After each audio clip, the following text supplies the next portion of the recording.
नहमदुहु व नुसल्ली अला रसूलिहिल करीम अम्मा बाद औज़ु बिल्लाहि मिनश शैतानिर रजीम बिस्मिल्लाहिर रहीम। मोहतरम सामीन कराम, जब हम अपनी हाजत के लिए, अपनी ज़रूरत के लिए, अपनी मनपसंद के लिए अल्लाह तबारक व तआला से एक ही चीज़ को बार बार मांगते हैं और वो चीज़ मांगते मांगते कई अरसा गुजर गया हो, कई महीने गुजर गए हों और कई साल गुजर गए हों और फिर इसके बाद हम नाउमीद हो जाते हैं, बिल्कुल मायूस हो जाते हैं कि अब हमारी दुआएं कबूल होने वाली नहीं हैं और फिर हम अल्लाह तबारक व तआला से दुआएं मांगना छोड़ देते हैं, क्योंकि दिल में एक वसवसा सा आता है, ख्याल आता है कि कई अरसा गुजर गया है दुआएं मांगते मांगते, लेकिन मेरी दुआएं कबूल नहीं होती और हम बिल्कुल मायूस हो जाते हैं।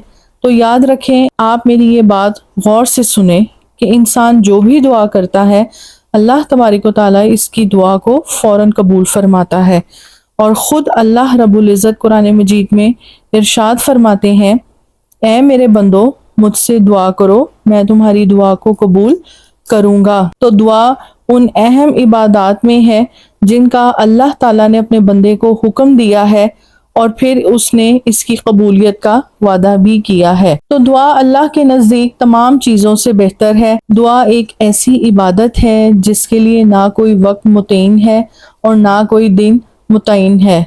इंसान किसी भी वक्त दुआ कर सकता है, दुआ मांग सकता है। और कुरान मजीद में अल्लाह रब्बुल इज़्ज़त ने अंबिया कराम को मुखातिब करके इरशाद फरमाया कि जब आपसे मेरे बंदे मेरे मुतल्लिक दरियाफ्त करें तो फिर आप उनसे कह दो, मैं बहुत ही करीब हूँ, मैं अपने बंदे की शहरख से भी ज़्यादा करीब हूँ।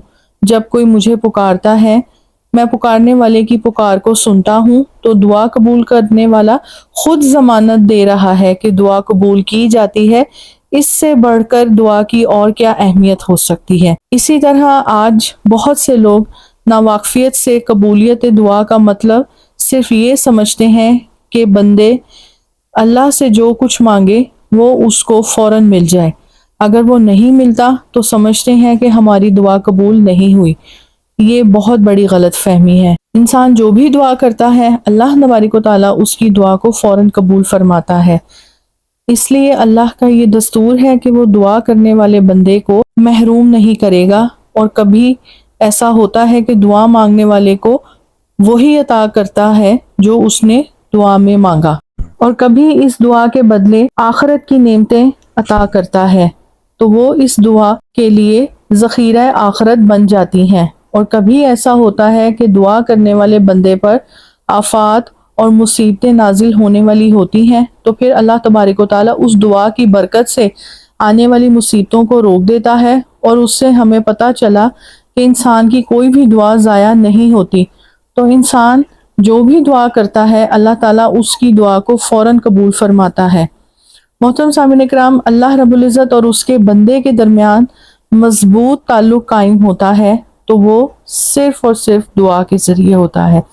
दुआ के ज़रिए इंसान अपने परवरदिगार के बहुत ज़्यादा करीब हो जाता है। दुआ ज़मीन और आसमान के दरमियान एक मजबूत ताल्लुक है। दुआ अल्लाह ताला की एक बहुत बड़ी इबादत है। हज़रत अबू हुरैरा रज़ियल्लाहु अन्हु से रिवायत है, कहते हैं कि हुज़ूर सल्लल्लाहु अलैहि वसल्लम ने फरमाया, अल्लाह ताला के नज़दीक दुआ से बढ़कर कोई चीज़ नहीं है। तो हम दुआ के ज़रिए अल्लाह ताला से अपना ताल्लुक मजबूत करते हैं। तो इंसान को अल्लाह ताला से हर वक्त, हर लम्हा इस यकीन के साथ दुआ मांगते रहना चाहिए कि अल्लाह के यहाँ आप सल्लल्लाहु अलैहि वसल्लम ने फरमाया, जो शख्स अल्लाह ताला से नहीं मांगता तो अल्लाह ताला उससे नाराज़ रहता है। जो शख्स अल्लाह से मांगता है अल्लाह उससे खुश हो जाता है। मोहतरम सामीन इकराम, अल्लाह ताला से गिड़गिड़ा कर रो कर दुआ मांगे, रोज़ अल्लाह ताला से दुआएं मांगे। दुआ मांगते हुए हुस्ने ज़न रखें, अच्छा गुमान रखें। आज के सबक से पता चला, इंसान जो भी दुआ करता है अल्लाह तबारक व तआला उसकी दुआ को फ़ौरन कबूल करता है। अल्लाह ताला हमें हर वक्त, हर लम्हा पूरे एतमाद के साथ, पूरे यकीन के साथ गिड़गिड़ा कर दुआएं मांगने की तौफीक अता फरमाए। अल्लाह ताला हम सब का हामी और नासिर हो। अल्लाह हाफिज़।